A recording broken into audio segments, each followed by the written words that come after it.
నమస్తే, నా పేరు స్వప్న. కంచెల టీవీ మూవీ అప్డేట్ కి స్వాగతం.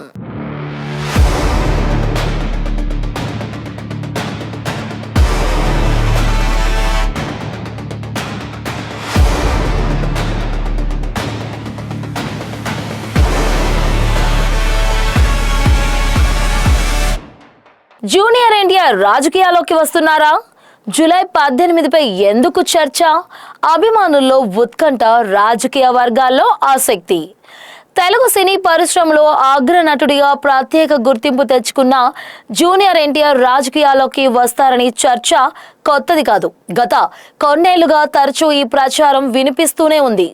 తాజాగా సోషల్ మీడియాలో కొన్ని రాజకీయ వర్గాల్లో మరోసారి ఇదే అంశం చర్చనీయాంశంగా మారింది. జూలై 18న జూనియర్ ఎన్టీఆర్ కీలక ప్రకటన చేసే అవకాశం ఉందని, ముందుగా సామాజిక సేవా కార్యక్రమాలను ప్రారంభించి ఆ తర్వాత రాజకీయాలపై నిర్ణయం తీసుకోవచ్చని ప్రచారం జరుగుతోంది. అయితే ఇప్పటి వరకు ఈ విషయంపై జూనియర్ ఎన్టీఆర్ లేదా ఆయన బృందం నుంచి ఎలాంటి అధికారిక ప్రకటన వెలువడలేదు. అయినప్పటికీ ఈ ప్రచారం ఎందుకు జరుగుతోంది? ఒకవేళ జూనియర్ ఎన్టీఆర్ రాజకీయాల్లోకి వస్తే ఆంధ్రప్రదేశ్ రాజకీయాలపై ఎలాంటి ప్రభావం ఉండొచ్చు? ఇప్పుడు ఈ ప్రత్యేక కథనంలో తెలుసుకుందాం. జూనియర్ ఎన్టీఆర్ కు రాజకీయాలు కొత్త కాదు. 2009 ఎన్నికల్లో ఆయన తెలుగుదేశం పార్టీ తరఫున విస్తృతంగా ప్రచారం నిర్వహించారు. అప్పట్లో ఆయన ప్రసంగాలు, ప్రచార శైలి ప్రజల దృష్టిని ఆకర్షించాయి. అయితే ఆ తర్వాత పూర్తిగా సినిమాలపైనే దృష్టి పెట్టి ప్రత్యక్ష రాజకీయాలకు దూరంగా ఉన్నారు. గత 15 ఏళ్లుగా ఏ రాజకీయ పార్టీ కార్యక్రమాల్లోనూ ఆయన చురుకుగా పాల్గొనలేదు. రాజకీయ అంశాలపై కూడా చాలా అరుదుగానే స్పందించారు. అయితే ఇటీవల సోషల్ మీడియాలో జూనియర్ ఎన్టీఆర్ రాజకీయ ప్రవేశంపై మళ్లీ ప్రచారం మొదలైంది. తమిళనాడులో నటుడు విజయ్ రాజకీయ పార్టీ ఏర్పాటు చేసిన తర్వాత జూనియర్ ఎన్టీఆర్ కూడా అదే తరహాలో ముందుకు సామాజిక సేవా కార్యక్రమాలు ప్రారంభించి భవిష్యత్తులో రాజకీయ పార్టీ ప్రకటించే అవకాశం ఉందని ఊహాగానాలు వినిపిస్తున్నాయి. ముఖ్యంగా జూలై 18వ తేదీపై విస్తృత ప్రచారం జరుగుతోంది. అయితే దీనిపై ఇప్పటి వరకు ఎలాంటి అధికారిక ధృవీకరణ లేదు. రాజకీయ విశ్లేషకుల అభిప్రాయం ప్రకారం జూనియర్ ఎన్టీఆర్ కు యువతలో మంచి ఆదరణ ఉంది. సినీ నటుడుగా దేశవ్యాప్తంగా గుర్తింపు ఉంది. ప్రజల్లో ఆయనకు ఉన్న ఇమేజ్ రాజకీయాల్లో కూడా ఉపయోగపడే అవకాశం ఉందని కొందరు భావిస్తున్నారు. అదే సమయంలో రాజకీయాల్లో విజయానికి ప్రజాదరణ ఒక్కటే సరిపోదని, బలమైన సంస్థాగత నిర్మాణం, నాయకత్వ బృందం, స్పష్టమైన విధానాలు, క్షేత్రస్థాయి కార్యకర్తలు కూడా అవసరమని మరో వర్గం విశ్లేషిస్తోంది.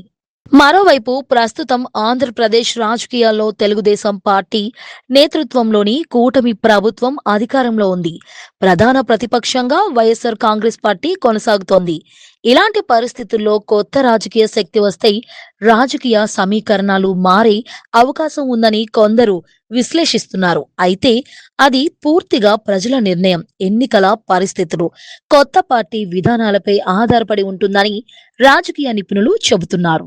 సోషల్ మీడియాలో వస్తున్న సమాచారం, రాజకీయ ప్రచారం, అధికారిక ప్రకటనలు, ఈ మూడింటి మధ్య తేడాను గుర్తించడం కూడా చాలా ముఖ్యం.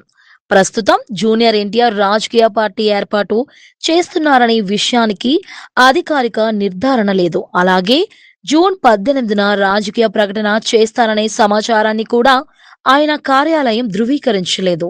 జూనియర్ ఎన్టీఆర్ రాజకీయ ప్రవేశంపై వస్తున్న వదంతులను ఖండిస్తూ ఆయన కార్యాలయం నుంచి ఒక అధికారిక ప్రకటన విడుదల చేసింది. అలాగే రా ఎన్టీఆర్ అభిమాన సంస్థతో ఎన్టీఆర్ కి ఎలాంటి సంబంధం లేదని స్పష్టంగా పేర్కొంది. జూలై 18న తిరుపతిలో జరగనున్న ఒక స్వచ్ఛంద కార్యక్రమంపై రేగిన ఊహాగానాల నేపథ్యంలో ఈ ప్రకటన వెలువడింది. ఈ కార్యక్రమం కేవలం ఒక సామాజిక కార్యక్రమం కోసమేనని ఆయన బృందం ధృవీకరించింది. జూనియర్ ఎన్టీఆర్ రాజకీయాల్లోకి వస్తారా? వస్తే ఎప్పుడు వస్తారు?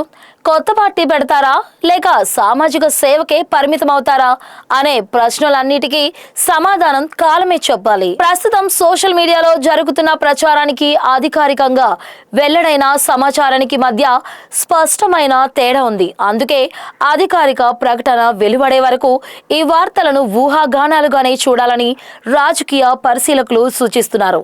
ఒక విషయం మాత్రం స్పష్టం, జూనియర్ ఎన్టీఆర్ రాజకీయ భవిష్యత్తుపై చర్చలు మరోసారి వేడెక్కాయి. కానీ ఆ చర్చలకు నిజమైన ముగింపు ఆయన నుంచి వచ్చే అధికారిక ప్రకటనతోనే ముగుస్తుంది.